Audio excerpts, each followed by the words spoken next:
En juin 2017, Brent Swenser écrivit un article pour le Mysterious Universe, relatant les différents phénomènes inexplicables dont il avait été témoin au cours de sa vie.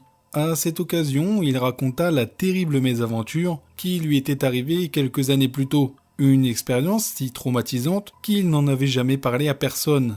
Brent venait d'avoir 18 ans quand, juste avant de partir pour l'université, il décida de rendre visite à l'un de ses amis qui habitait Denver, dans le Colorado.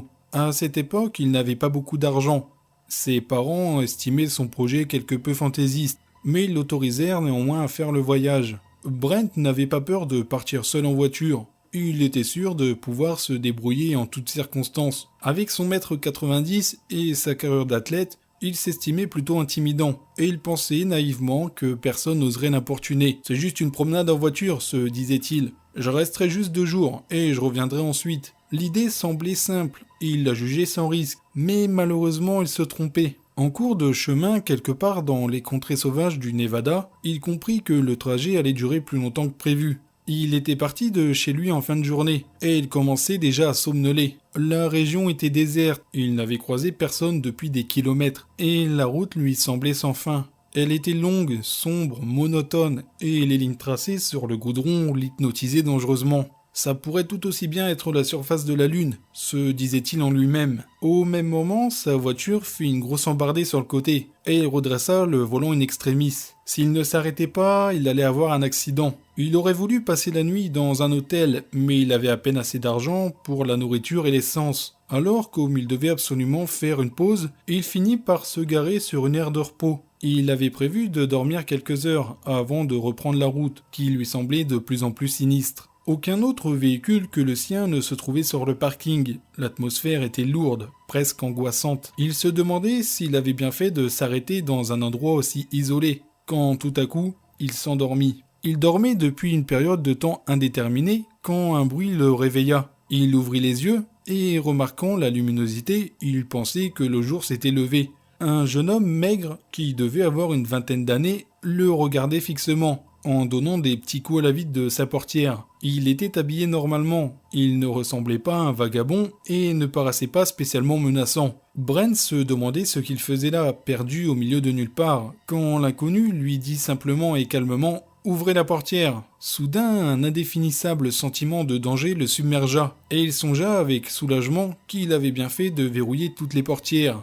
Il répondit que non, mais son mystérieux visiteur réitéra sa demande. « Ouvrez la portière !» Cette fois, sa voix se faisait beaucoup plus menaçante. Comme il le regardait, Brent remarqua 2 silhouettes et une camionnette garée un peu plus loin. Un projecteur avait été installé sur le toit, qui était allumé et pointé sur le sol, ce qui expliquait pourquoi toute la zone était si brillamment éclairée. En effet, la nuit était très loin d'être terminée. Pensant avoir affaire à des gamins, Brent sortit le couteau qu'il avait pris soin d'emporter, et il le tint en évidence, juste devant lui. Rétrospectivement, l'idée lui est parue stupide, mais il était encore très jeune, et pensait les effrayer. Malheureusement, le résultat se révéla diamétralement opposé à celui qu'il espérait. Le jeune homme devint absolument fou furieux, laissant échapper un hurlement inhumain.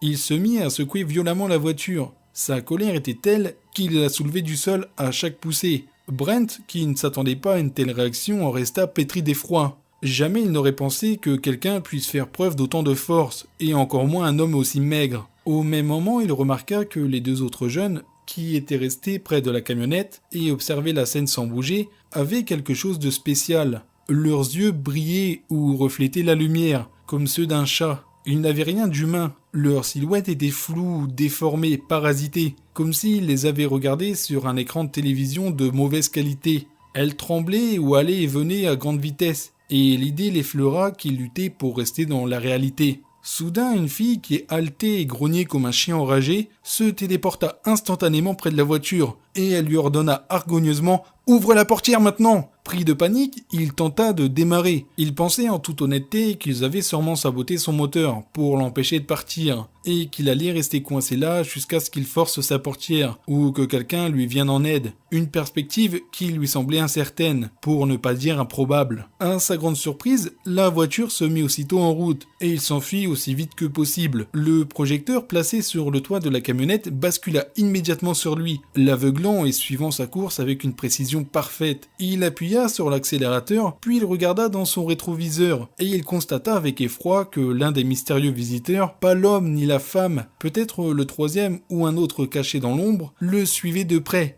À ce moment-là, il était presque sur l'autoroute. Il prenait rapidement de la vitesse et devait rouler à 65 km/h. Soudain, son poursuivant, qui courait à la même vitesse que sa voiture, avec une aisance déconcertante, tendit la main pour frapper la vitre de sa portière, lui arrachant un hurlement horrifié. En atteignant l'autoroute, il accéléra un peu plus encore, mais l'homme continua à le suivre, cognant de plus en plus fort contre le verre. Il se disait qu'il allait finir par le briser, quand brusquement, alors qu'il atteignait les 80 km/h, l'inconnu lâcha sa portière et disparut dans l'obscurité. Brent s'éloigna le plus rapidement possible, le pied collé à la pédale d'accélérateur. Le projecteur resta braqué sur lui jusqu'à qu'il soit hors de vue, mais bizarrement personne ne le suivit. Il conduisit à la même vitesse pendant un moment, puis il finit par atteindre une bretelle de sortie, et il l'emprunta. Un restaurant, le genre d'établissement ouvert de jour comme de nuit, se dressait au bord de la route. Il s'y arrêta, prit une table, et il resta assis là, nerveux et tremblant, pendant environ 3 heures.